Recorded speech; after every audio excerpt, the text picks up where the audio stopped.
कुत्र्यास चपाती biscuit खाऊ घालणाऱ्या व्यक्तीसोबत काय घडते हे रहस्य जाणून हादरून जाल.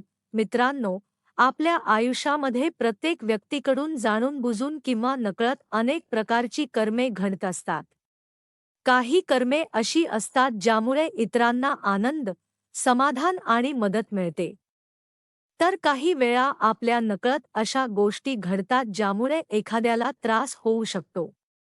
म्हणूनच अनेक लोक आपल्या जीवनात अधिक चांगली कर्मे करण्याचा प्रयत्न करतात. भारतीय संस्कृतीमध्ये दया, करुणा, सेवा आणि परोपकार यांना विशेष महत्त्व दिले गेले आहे. विशेषतः भुकेल्या, तहानलेल्या आणि निराधार प्राणीमात्रांची सेवा करणे हे अनेक लोक पुण्यकारक कार्य मानतात. अशा सेवेमुळे केवळ त्या प्राण्यांना मदत होत नाही, तर आपल्या मनामध्येही करुणा, संवेदनशीलता आणि समाधानाची भावना वाढीस लागते. आपल्या परंपरेमध्ये विविध प्राणी आणि पक्ष्यांची सेवा करण्याचा उल्लेख आढळतो. अनेक लोक गाईला चारा घालतात, पक्ष्यांसाठी दाणे आणि पाणी ठेवतात, माशांना अन्न देतात, मुंग्यांसाठी पीठ किंवा साखर ठेवतात, तसेच भटक्या प्राण्यांना शक्य तितकी मदत करतात. या कृतींमागील मुख्य भावना म्हणजे सर्व सजीवांबद्दल प्रेम आणि सहस्तित्वाची जाणीव. कोणत्याही जीवाला भूक किंवा तहान लागली असेल आणि आपण त्याला आपल्या क्षमतेनुसार मदत केली, तर ती कृती मानवी मूल्यांच्या दृष्टीने अत्यंत महत्त्वाची मानली जाते. याचप्रमाणे अनेक ठिकाणी भटक्या कुत्र्यांना अन्न देण्याची परंपराही आढळते. काही लोक दररोज चपाती, भाकरी किंवा इतर योग्य अन्न देतात. यामागे केवळ धार्मिक श्रद्धाच नसते, तर त्या निराधार प्राण्यांची भूक भागवण्याची भावना देखील असते.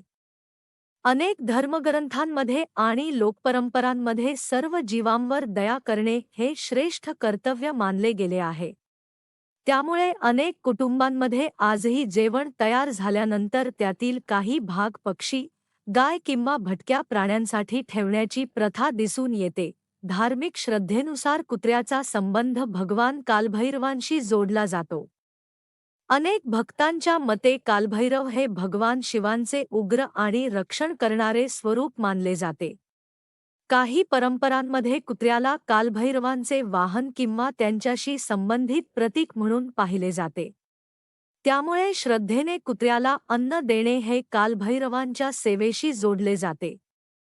मात्र ही धार्मिक मान्यता असून विविध परंपरा आणि प्रदेशांनुसार श्रद्धा वेगवेगळी असू शकते. प्रत्येकाने आपल्या श्रद्धेनुसार या गोष्टींकडे पाहावे.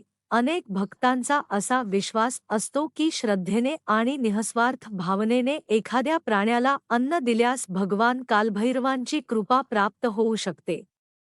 त्यांच्या कृपेने जीवनातील अडथळे कमी होतात, मनातील भीती दूर होते आणि नकारात्मक विचारांवर मात करण्याची शक्ती मिळते, अशी धार्मिक मान्यता आहे.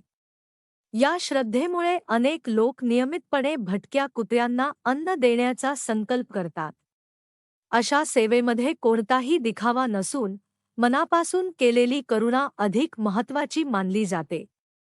भगवान शिवांविषयीही अनेक भक्तांची श्रद्धा आहे की ते अत्यंत दयाळू आणि करुणामय आहेत. सर्व सजीवांवर प्रेम करणाऱ्या व्यक्तींवर त्यांची कृपादृष्टी राहते, अशी धार्मिक भावना अनेकांच्या मनात आहे. त्यामुळे जे लोक जीवमात्रांची सेवा करतात, त्यांच्यावर शिवकृपा राहते असे मानले जाते. या श्रद्धेमुळे अनेक लोक प्रत्येक सोमवारी किंवा विशेष धार्मिक दिवसांमध्ये गरजू प्राणीपक्ष्यांना अन्न देण्याचा प्रयत्न करतात. काही धार्मिक परंपरांमध्ये कालभैरव, आदिशक्ती आणि देवी दुर्गा यांच्यातील संबंधांचाही उल्लेख केला जातो. श्रद्धेनुसार देवीच्या सेवेत सदैव तत्पर असलेल्या दैवी शक्तींना प्रसन्न करण्यासाठी करुणा, सेवा आणि निःस्वार्थ भाव आवश्यक मानला जातो. त्यामुळे प्राणीमात्रांवर दया करणे हे देवीच्या कृपेचे कारण ठरू शकते, अशी अनेक भक्तांची श्रद्धा आहे. मात्र या श्रद्धा धार्मिक परंपरांवर आधारित असून त्याकडे श्रद्धेच्या दृष्टीने पाहिले जाते. श्री हनुमानांविषयीही अनेक भक्तांचा विश्वास आहे की ते संकटमोचक आहेत आणि भक्तांचे रक्षण करतात. जे लोक प्रामाणिकपणे सदाचाराचे पालन करतात, गरजूंना मदत करतात आणि दयाळूपणे वागतात, त्यांच्यावर श्री हनुमानांची कृपा राहते, अशी धार्मिक भावना अनेकांच्या मनात आढळते. त्यामुळे अनेक जण प्राणीसेवेलाही धर्माचाच एक भाग मानतात. भटक्या कुत्र्याला दररोज अन्न दिल्याने त्या प्राण्याची भूक भागते. त्याला जगण्यासाठी आधार मिळतो आणि तो माणसांबद्दल अधिक विश्वास ठेवू लागतो. यामुळे समाजात माणूस आणि प्राणी यांच्यातील सहजीवन अधिक सुदृढ होण्यास मदत होते. अनेक प्राणी दिवसभर अन्नाच्या शोधात भटकत असतात. अशा वेळी त्यांना सुरक्षित आणि योग्य अन्न मिळाल्यास त्यांचे आरोग्य सुधारण्यास मदत होऊ शकते. अनेक लोकांचा असा अनुभव असतो की नियमितपणे सेवा, दान आणि परोपकार केल्याने त्यांच्या मनाला शांतता मिळते. इतरांना मदत केल्याने समाधानाची भावना निर्माण होते आणि सकारात्मक विचार वाढतात. वैज्ञानिक दृष्टिकोनातूनही इतरांना मदत केल्याने मानसिक समाधान आणि तणाव कमी होण्यास मदत होऊ शकते. त्यामुळे प्राणीसेवा ही केवळ धार्मिक कृती नसून सामाजिक आणि मानवी मूल्यांशीही संबंधित आहे. धार्मिक श्रद्धेनुसार असेही मानले जाते की निःस्वार्थ भावनेने केलेल्या सेवेमुळे पुण्य प्राप्त होते. पुण्य म्हणजे केवळ भविष्यातील फळ नव्हे, तर चांगल्या कर्मांमुळे निर्माण होणारी सकारात्मक मानसिकता, समाधान आणि समाजातील विश्वास देखील होय. जे लोक नियमितपणे सेवा करतात, त्यांच्यामध्ये संयम, दया आणि सहानुभूती वाढताना दिसून येते. हीच खरी आध्यात्मिक प्रगती मानली जाते. काही लोकांचा असा विश्वास असतो की प्राणीसेवेच्या पुण्यामुळे जीवनातील अडचणी कमी होतात, कामांमध्ये यश मिळते आणि घरात सकारात्मक वातावरण निर्माण होते. या गोष्टी धार्मिक श्रद्धांवर आधारित आहेत आणि प्रत्येक व्यक्तीचा अनुभव वेगळा असू शकतो. कोणत्याही धार्मिक कृतीचा उद्देश केवळ भौतिक लाभ मिळवणे नसून मन शुद्ध करणे आणि चांगले कर्म करण्याची प्रेरणा मिळवणे हा असावा, असे अनेक संत आणि आध्यात्मिक विचारवंत सांगतात. जर तुम्ही भटक्या कुत्र्याला अन्न देण्याचा विचार करत असाल, तर काही गोष्टींची काळजी घेणेही आवश्यक आहे. त्याला ताजे आणि सुरक्षित अन्न द्यावे. खराब, कुजलेले किंवा त्याच्या आरोग्यास हानिकारक पदार्थ देणे टाळावे. शक्य असल्यास स्वच्छ पाणीही उपलब्ध करून द्यावे. तसेच प्राण्यांशी प्रेमाने आणि शांतपणे वागावे. त्यांच्या सुरक्षिततेची आणि आपल्या सुरक्षिततेचीही काळजी घ्यावी.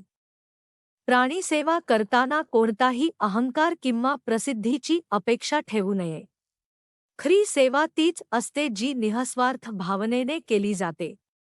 एखाद्या भुकेल्या जीवाची भूक भागवणे, तहानलेल्या प्राण्याला पाणी देणे किंवा जखमी प्राण्याला मदत करणे हीच सर्वात मोठी मानवता आहे. अशा छोट्या छोट्या कृती समाजात दयाळूपणा वाढवतात आणि पुढील पिढीलाही संवेदनशील बनवतात. मित्रांनो, जीवनामध्ये चांगली कर्मे करण्यासाठी मोठ्या संपत्तीची गरज नसते. मनामध्ये करुणा, प्रेम आणि मदत करण्याची इच्छा असली की प्रत्येक व्यक्ती आपल्या क्षमतेनुसार समाजासाठी आणि प्राणीमात्रांसाठी काही ना काही करू शकते. धार्मिक श्रद्धेनुसार कुत्र्याला अन्न देणे हे पुण्यकारक कार्य मानले जाते आणि अनेक भक्त त्यातून भगवान कालभैरव, भगवान शिव तसेच इतर दैवी शक्तींची कृपा लाभते, अशी श्रद्धा बाळगतात. त्याचबरोबर प्रत्यक्ष जीवनात या कृतीमुळे एका निराधार जीवाची भूक भागते, त्याला आधार मिळतो आणि आपल्या मनामध्ये दया, समाधान आणि सकारात्मकता वाढते. म्हणूनच श्रद्धा असो किंवा मानवतेची भावना, प्रत्येक जीवावर प्रेम करणे, त्याची काळजी घेणे आणि शक्य तेवढी मदत करणे हेच खऱ्या अर्थाने श्रेष्ठ कर्म मानले